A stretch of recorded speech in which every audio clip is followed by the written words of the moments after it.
And then we have the story here of Cush begat Nimrod. He became a mighty one in the earth.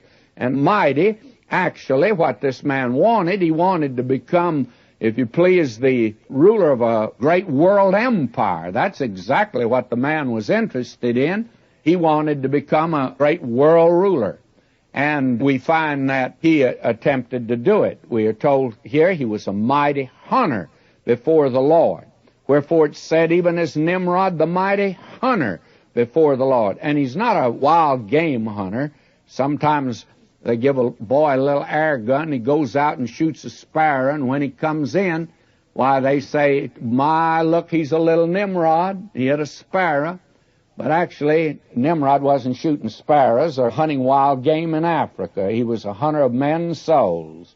That's the thought here. Wherefore it said, even as Nimrod, the mighty hunter before the Lord. And the beginning of his kingdom was Babel and Erech and Akkad and Calneh in the land of Shinar, those great cities that were there. He's the founder of them.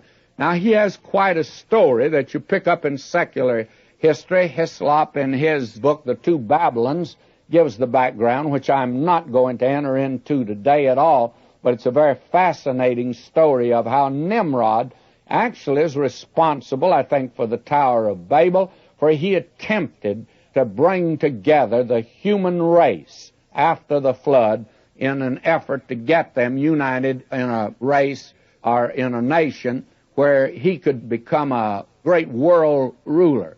He was the founder of Babel. He's a rebel, hunter of the souls of man. He's the lawless one, and he's a shadow and a type of the last world ruler, Antichrist, who's to come. And this is the man that is before us here. I don't care to enter into more detail concerning him. The first great civilization came, therefore, out from the sons of Ham. We need to recognize that. It's so easy today to fall into the old pattern. We were taught that in school, let's face it, a few years ago. Now, the black man today is wanting more study given of his race. I don't blame him. I don't think probably he's been given an opportunity in the past couple hundred years.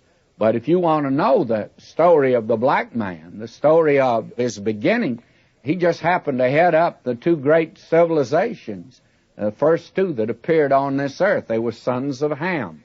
And that's important to see. Nimrod was a son of Ham. And then we are told, as we go on down in this, and I'm not going to attempt to develop that line at all, but in verse 21 we are told, unto Shem. Now we're given the line that's going to lead to Abraham and then to the nation Israel and to the coming of Christ into the world. This is the pattern of the Holy Spirit. He gives the rejected line first, he drops it, then he picks up the other. Now we're going to follow this line, which is a very important thing to know. And God is bidding goodbye to the rest of humanity for the time being, because he's coming back after them later on. Safer in his book, and I want to quote him now. This is one of the most remarkable statements concerning the 10th chapter of Genesis. Let me read it. The 10th chapter of Genesis is a very remarkable chapter.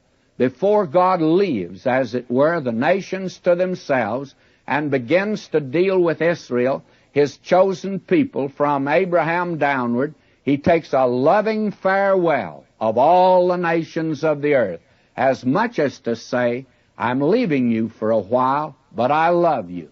I have created you. I've ordered all your future, and their different genealogies are traced. That is the picture we have before us. Now, in this chapter, 70 nations are listed, 14 of them from Japheth. 30 of them came from Ham. Don't forget that. I'd give you a different conception today of the black man at his beginning. Now, I do want to say this, and I should add, I think that 26 nations from Shem. So you have 70 nations that are listed here. It would seem to me that God has done this. Why has the white man in our day been so prominent? Well, I'll tell you why. Because at the beginning, it was the black man, the colored races. Then you have the sons of Shem. During the time of David, they made a tremendous impact upon this world. And you'll notice that from Shem there came others, actually the Syrians, not the Chaldeans. I disagree with that, but there came the Lydians, and not the Assyrians, but Syrians, and the Armenians, and you find that from them came the Arabians from Joktan, and you find several of these great nations. Now, they appeared next. Now, we are in that period, apparently, where the white man has come to the front. I think that all three are demonstrating that regardless of whether it's a son of Ham, Shem, or Japheth, they are incapable of ruling this world. And that's what God is demonstrating, I believe. And to see this is a tremendous thing. Now you have in the sons of Shem one that is mentioned that a great deal is made of, and that's in verse 25, and I must mention it to pass on. And unto Eber were born 2 sons. The name of one was Peleg, for in his days was the earth divided, and his brother's name was Joktan. Now, when I went over this before, I received all sorts of weird interpretations of what it meant the earth was divided, and that it speaks actually that there is a physical division here in the earth, that the earth had some tremendous physical catastrophe that took place. Well, frankly, all in the world that Moses is saying here, friends, he's anticipating the next chapter in which he's going to give the Tower of Babel. That was the time the earth was divided. And may I say, the simple interpretation just seems to be the one that a great many miss, and we ought not to. Now I drop down to pick up the last verse, verse 32 of this chapter. These are the families of the sons of Noah, after their generations, in their nations, and by these were the nations divided in the earth after the flood.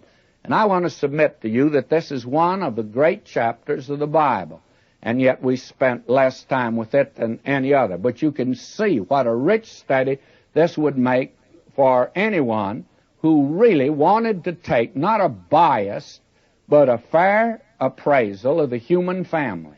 This has been a very remarkable chapter, and a great many have used it.